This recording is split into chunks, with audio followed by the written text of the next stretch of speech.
All right, let's talk about one of the biggest hurdles in a doctor's career, the MRCP Part 1. Today, we are going to break down a successful doctor's personal strategy step by step to show you exactly how to conquer this beast of an exam.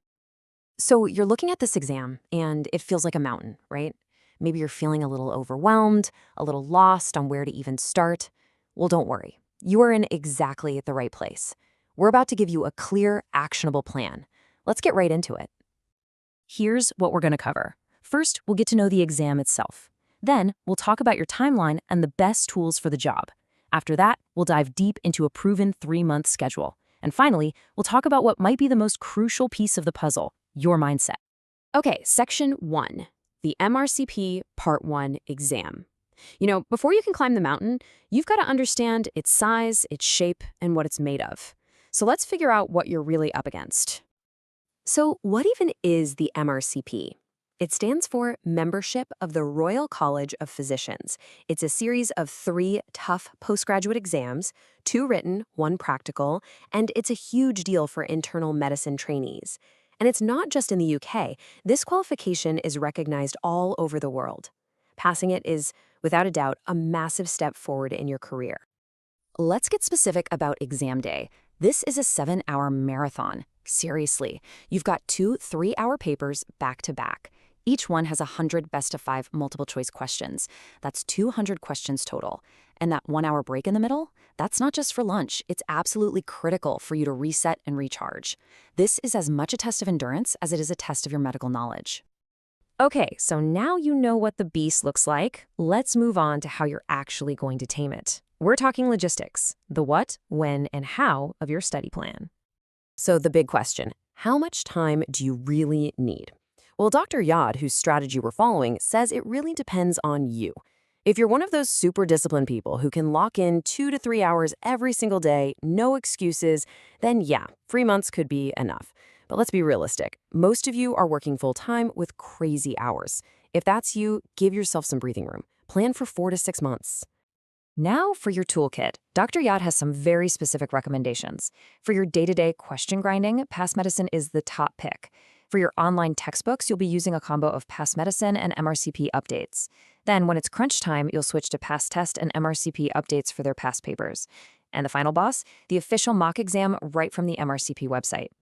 Let's zoom in on those 2 big question banks, Past Medicine and Pastist.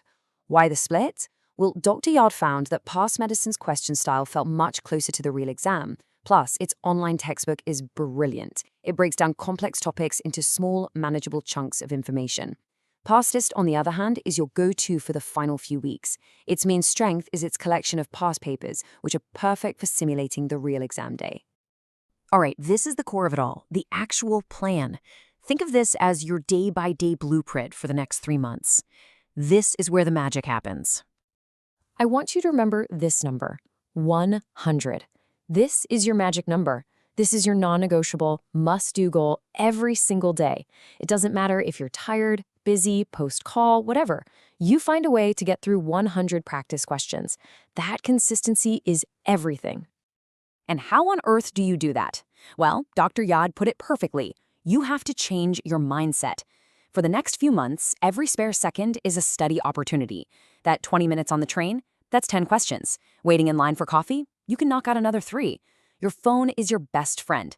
Those little pockets of dead time become your secret weapon. Okay, here's the blueprint. For the first 2 months, your job is to build a solid foundation. You're going to work through the entire Past Medicine question bank once, going specialty by specialty. In month 3, everything changes. You're going to go through that entire question bank a second time, but, and this is key, you're going to set it to random. This simulates the real exam, forcing your brain to jump between topics, which is a crucial skill. Then in the final 1 to 2 weeks, you forget everything else. It is all about doing past papers, over and over from Past Test and MRCP updates. Just drill, drill, drill. So we've covered the what and the how, but honestly, none of that will matter if your head's not in the right place. This last part is all about how to mentally survive the grind and get yourself across that finish line. First, and I really want you to hear this, it is 100% okay to feel overwhelmed. You're working one of the most demanding jobs on the planet, and then you're expected to go home and study for hours. The people in your life who aren't in medicine, they might not get it. But you're not alone in feeling that pressure, I promise you. And on those days when you feel like you can't do it, I want you to just stop and look back. Look at your track record. You got into medical school, which is insanely competitive.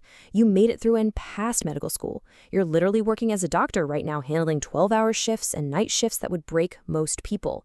You have successfully conquered every single major challenge that has ever been put in front of you.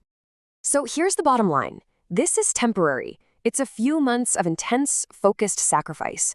You just have to brave through it. And you know what? You absolutely will achieve this milestone, just like you've achieved every single one before it. You've proven again and again that you have what it takes. You have the grit, the resilience, and the smarts. So the only real question left is, are you ready to do it one more time? You have the plan. Now go make it happen.